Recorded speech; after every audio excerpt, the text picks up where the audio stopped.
Hello শিক্ষার্থী বন্ধুরা, আজকের ভিডিওতে তোমাদের সকলকে স্বাগত জানাই। তোমাদের ভালো রাখার চেষ্টায় আমি তোমাদের সঙ্গে রয়েছি সহকারী অধ্যাপক ডক্টর মন্টু বিশ্বাস।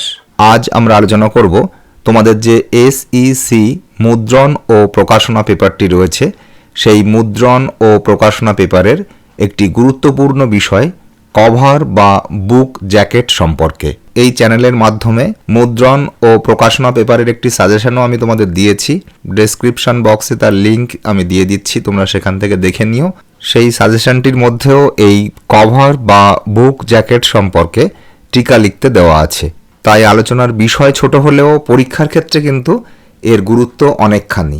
তোমাদের কাছে অনুরোধ, তোমরা আলোচনাটি শেষ পর্যন্ত শুনে নাও এবং প্রয়োজনে খাতায় লিখে নিয়ে এটিকে 2024 সালে পরীক্ষা দিতে যাওয়ার আগে খুব ভালোভাবে তৈরি করো। ভিডিও শুরু করার আগে বলি, তোমরা যারা এই চ্যানেলটিতে নতুন রয়েছে এবং এখনও চ্যানেলটিকে সাবস্ক্রাইব করোনি, তোমাদের কাছে অনুরোধ তোমরা চ্যানেলটিকে সাবস্ক্রাইব করে নিও এবং ভিডিও ভালো লাগলে একটি লাইক করে দিও। আর নতুন ভিডিও নোটিফিকেশান পাওয়ার জন্য পাশে থাকা বেল আইকনটিতে ক্লিক করতে ভুলো না। চলো দেরি না করে আজকের আলোচনা শুরু করা যাক। আজ আমরা গ্রন্থের একটি গুরুত্বপূর্ণ বিষয় কভার বা বুক জ্যাকেট সম্পর্কে সংক্ষিপ্ত আলোচনা করব। কভার বা প্রচ্ছদ, ইংরেজিতে যাকে বলা হয় বুক জ্যাকেট, গ্রন্থের একটি গুরুত্বপূর্ণ অঙ্গ। বইয়ের বাইরে যে মোটা মলাট থাকে তাকেই কভার বলে। বইয়ের মূল পৃষ্ঠাগুলির বাইরে এই কভার অনেকটা জ্যাকেটের মতো কাজ করে বলে ইংরেজিতে একে বুক জ্যাকেট বলা হয়। এই কভার যদি শক্ত বোর্ড দিয়ে তৈরি হয় তাহলে তাকে হার্ড কভার বলে। অপরদিকে এই কভার যদি শুধু মোটা কাগজ দিয়ে তৈরি হয় তবে তাকে পেপার ব্যাক কভার বলা হয়।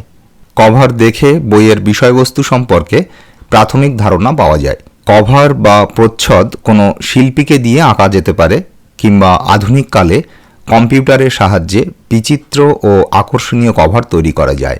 কভার তৈরির ক্ষেত্রে যে বিষয়গুলি চোখে পড়ে সেগুলি হলো কভার সাধারণত গ্রন্থের বিষয় অনুযায়ী হয়ে থাকে, অর্থাৎ গ্রন্থের মধ্যে যে বিষয়কে বর্ণনা করা হয়েছে সেই থিমটিকে শিল্পী তাঁর প্রচ্ছদের চিত্রের মধ্য দিয়ে প্রকাশ করেন।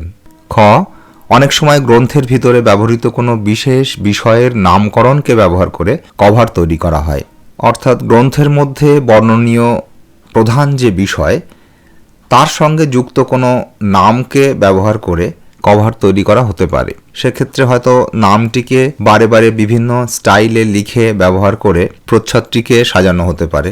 এরপরে রয়েছে কভার তৈরির সময় নানা ধরনের হরফের ব্যবহার করা হয়, অর্থাৎ গ্রন্থ নাম কিংবা গ্রন্থের ভিতরে ব্যবহৃত কোনো বিশেষ বিষয়ের যে নাম সেগুলিকে বিভিন্ন স্টাইলে লেখার প্রয়োজনেই এই নানা ধরনের হরফের ব্যবহার।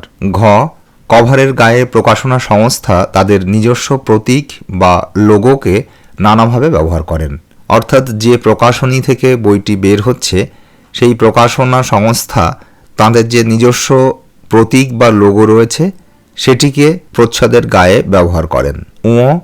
সরাসরি বিষয় নির্ভর না হয়ে কোনো ইঙ্গিতধর্মী কভারও তৈরি হতে পারে, অর্থাৎ কভারের থিমটি ব্যঞ্জনার মধ্য দিয়ে গ্রন্থের মধ্যে বর্ণনীয় বিষয়কে ইঙ্গিতে প্রকাশ করে। কভারের মধ্য দিয়ে বইটির গ্রহণযোগ্যতার দিকটি বোঝা যায়, অর্থাৎ একটি কভারের গুণগত মান, সেটি হার্ড কভার নাকি পেপার ব্যাক কভার, অথবা হার্ড কভার হলেও তার উপরে যে কারুকার্য সেগুলির গুণগত উৎকর্ষতা বইটির গ্রহণযোগ্যতার দিকটিকে কিন্তু পরোক্ষভাবে বুঝিয়ে দেয়। কারণ এই কভার যত উন্নত মানের হবে তত কিন্তু তার খরচটিও বেড়ে যাবে এবং স্বাভাবিকভাবেই যে বইটির গ্রহণযোগ্যতা যত বেশি সেই বইটিকেই প্রকাশক কিন্তু আরও সুন্দর কভার দিয়ে আরও বেশি অর্থ ব্যয় করে সেটিকে সৌন্দর্যমণ্ডিত করে তুলবেন। সেই জন্য বলা হয়েছে কভারের মধ্য দিয়েই বইটির গ্রহণযোগ্যতার দিকটি পরোক্ষভাবে হলেও বোঝা যায়। সব মিলিয়ে তাই আমরা বলতে পারি যে গ্রন্থ প্রকাশের ক্ষেত্রে কভার একটি গুরুত্বপূর্ণ ভূমিকা পালন করে, এ বিষয়ে কোনো সন্দেহ নেই। আমরা আমাদের আলোচনাকে এখানেই শেষ করছি। এতক্ষণ সঙ্গে থাকার জন্য অনেক অনেক ধন্যবাদ। তোমাদের সকলেরই পরীক্ষা ভালো হোক, তোমরা জীবনে সফল হও, তোমাদের মঙ্গল হোক, এই শুভকামনা জানিয়ে আজকের ভিডিও শেষ করছি। দেখা হবে পরের ভিডিওতে।